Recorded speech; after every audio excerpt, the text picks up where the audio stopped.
మీ అందరికీ కనిపించాడా స్వామి? వచ్చేటప్పుడు దర్శించాడు కదా. ఇప్పుడు మధువనంలో స్వామి గరుడగమనుడై దిగిపోయాడు. అక్కడ అటు ఇటు చూశాడు. భీకరమైనటువంటి తపస్సు చేస్తున్న ధ్రువుడిని చూశాడు. చూసి పుత్ర ధ్రువ అని ఒక్కసారి పిలిచాడు. ఏ పిలుపు కోసమైతే ఇన్ని రోజులు తపస్సు చేస్తూ ఉన్నాడు, ఆ పిలుపు అత్యంత ప్రేమ చేత పుత్ర ధ్రువ అని ఎప్పుడైతే వినిపించిందో రెండు కళ్ళు తెరిచాడు. తెరిచి ఒక్కసారి చూశాడట దివ్యమంగళమైనటువంటి ఆ వాసుదేవుడి రూపాన్ని. నీలమే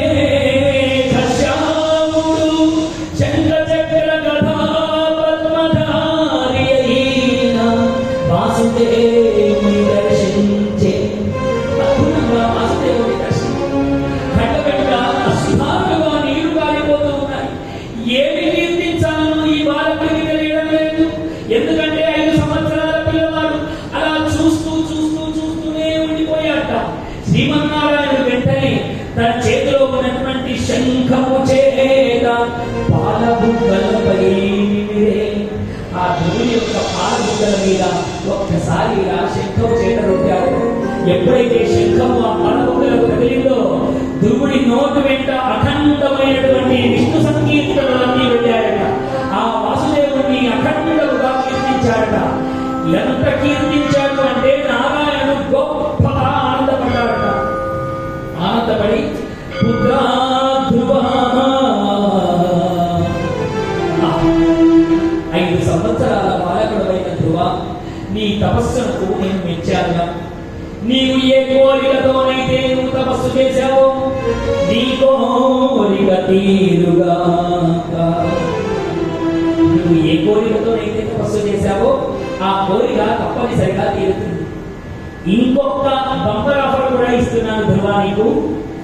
నీ వంశమందు ఇప్పటి వరకు ఎవరూ పొందనటువంటి అద్భుతమైన స్థితి కూడా నేను ఇస్తాను రా అన్నాను. అనగానే ధ్రువుడు ఆనందపడిపోయాడు. కానీ ఆ ఆనందం ఇప్పుడు కాదురా ధ్రువ, ఆ స్థితి నీకు ఎప్పుడు కలుగుతుందో తెలుసా? 36,000 సంవత్సరముల తరువాత 36,000 సంవత్సరాలు ఇప్పుడు నువ్వు వెళ్ళి మీ రాజ్యాన్ని పరిపాలన చేయి. ఎందుకు తెలుసా? వీడు తపస్సు చేసేటప్పుడు ఏమనుకున్నాడు? మా నాన్న సింహాసనం మీద కూర్చోవాలని కదా వీడు తపస్సు చేశాడు. అందుకనే నీవు ఏ కోరికతోనైతే భగవంతుని కీర్తిస్తావో అదే కోరిక తప్పకుండా నెరవేరుస్తాడు.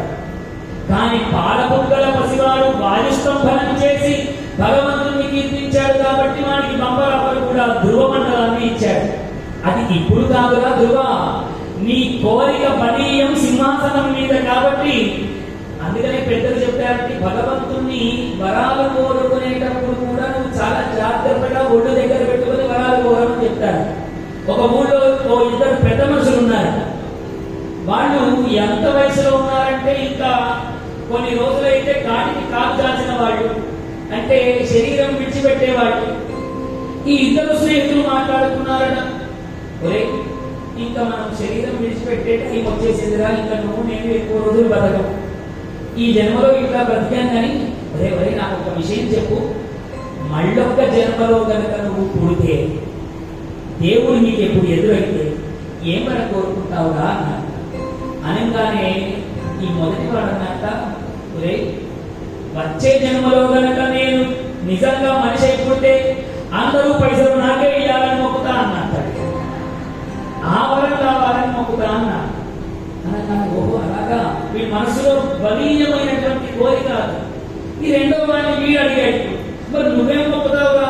నేనే అందరికీ డబ్బులు ఇవ్వాలా అన్నాడు. చూడండి, ఇద్దరిది వ్యతిరేకమైనటువంటి కోరిక. ఒకడేమో నాకే ఇవ్వాలని కోరుకున్నాడు, ఒకడేమో నేనే అందరికి ఇవ్వాలని కోరుకున్నాడు. 2 కాలం చేశారు.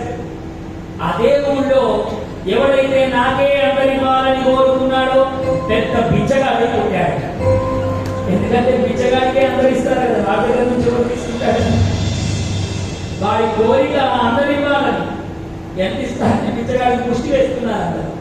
నేనే అందరికి ఇవ్వాలని కోరుకున్నవాడు పేద జమీందారే పుట్టాడు. ఎందుకంటే దానము ధర్మం చేసేది ఎడమ చేతితో ఇస్తే కుడి చేతికి తెలియనంత దాన ధర్మాలు చేసేవాడిగా వీడు పుట్టాడు.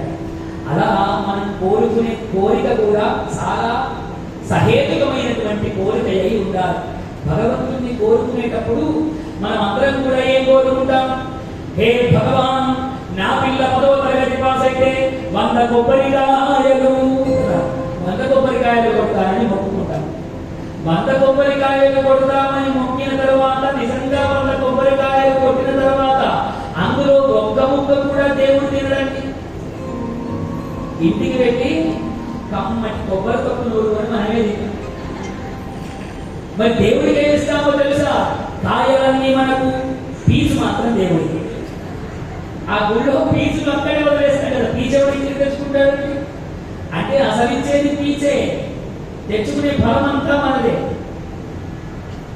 ఇంకోడు కోవా నైవేద్యం పెడతానని మొక్కాడు. వీడికి కోవా అంటే ఇష్టం కాబట్టి నైవేద్యం పెడుతున్నాడు. నిజంగా ఒకసారి ఆలోచన చేయండి, పెట్టిన పదార్థాలని దేవుడు కనుక తినడం మొదలు పెట్టాడు అనుకోండి, ఎవరైనా నైవేద్యాలు పెట్టాడు, అమ్మో కొంచెమన్నా ప్రసాదం ఉంచలేదు దేవుడు, మొత్తం తినేస్తున్నాడు అని నైవేద్యము భావయామి.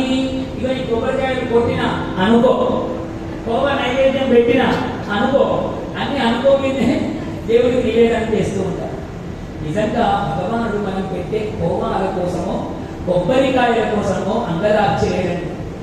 మీరు భగవంతుడిని కనుక మొక్కదలిస్తే, హే ఈశ్వర, నా యొక్క భారం అంతా నీదేనయ్యా, నా పనులన్నీ చక్కబెట్టేటువంటి బాధ్యత నీదే. ఇదిగో నేను కోరిన కోరికలన్నీ నెరవేరాయనుకో స్వామి, నెరవేర్చావు. నాకు ఆ విశ్వాసం ఉన్నది.